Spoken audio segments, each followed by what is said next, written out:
F-Zero, one of Nintendo's most popular franchises, despite the fact that it hasn't gotten a game since 2003. For those of you who have never heard of F-Zero, it was a futuristic racing game that was a launch title for the Super Nintendo, and it was intended to show off the system's capabilities. Even before the N64 era, Nintendo wanted to create games with the illusion of 3D graphics. Examples of this would be Star Fox, Super Mario Kart, and of course the game I'm talking about in this video, F-Zero.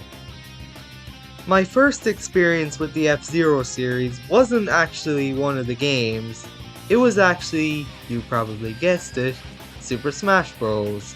Which of course has Captain Falcon, the main character of the F-Zero series, as a playable fighter. Now you may be wondering, what was the first Smash Bros game I played? Why, it was the second best one. I said the second best one. That's the worst one. Much better. Yep, my first Smash Bros game was Super Smash Bros. Brawl. I mean, yeah, it is slower than the newer games and the tripping was bullshit, but it also had that amazing Subspace Emissary story mode, so yeah, that automatically makes it the second best.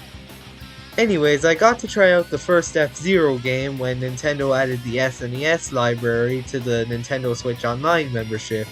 So yeah, enough history, let's talk about the game now. F-Zero doesn't have any story mode because why would it need one? It's a freaking racing game. The main point of the game is to show off the graphical capabilities of the SNES. So yeah, let's talk about the gameplay. As I've stated earlier, F-Zero is a racing game, so the goal is simple. You race around the track and complete 5 laps before your opponents. But F-Zero ain't no ordinary racing game. It is way faster than your average Mario Kart. And your vehicle has a shield which depletes every time you crash into a wall or an opponent, so yeah, don't let it drop to 0. You can recharge it by driving in these highlighted lanes, which is pretty cool. And as you can see from the footage here, I suck at this game. There are 3 Grand Prix to choose from, and 3 difficulties, which is pretty neat. I always go with the beginner difficulty because, again, I suck at this game. Don't judge me. The soundtrack to this game is pretty decent. However, the only 2 songs that automatically come to my mind when I think of F-Zero songs are Mute City and Big Blue. Probably because both stages keep getting brought back in every single game.